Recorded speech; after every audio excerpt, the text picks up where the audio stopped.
کراچی میں بس نے موٹر سائیکل سواروں اور پیدل چلنے والے افراد کو رون ڈالا۔ حادثے میں 2 افراد جاں بحق ہو گئے۔ سائٹ ایریا میں تیز رفتار بس بے قابو ہو گئی۔ موٹر سائیکل سوار اور پیدل چلنے والے افراد کو ٹکر ماری۔ حادثے میں 2 افراد جاں بحق اور 9 افراد زخمی ہو گئے۔ حادثے کے بعد بس ڈرائیور موقع سے اورنگی ٹاؤن کی جانب فرار ہوا، جسے پولیس نے گرفتار کر لیا۔ پولیس کا کہنا ہے قتل بالسبب اور دیگر دفعات کے تحت مقدمہ درج کر لیا گیا ہے۔ بس کو قبضے میں لے کر مالک کے خلاف بھی قانونی کارروائی کی جا رہی ہے۔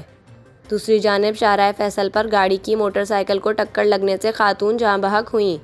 واقعے میں کار سوار فرار ہو گیا، جبکہ قائد آباد مرغی خانہ پل پر موٹر سائیکل سوار 2 افراد کو واٹر ٹینکر نے ٹکر ماری، جس سے محمد عظیم جاں بحق ہو گیا۔ متوفی بلوچستان کے محکمہ تعلیم کا ملازم تھا۔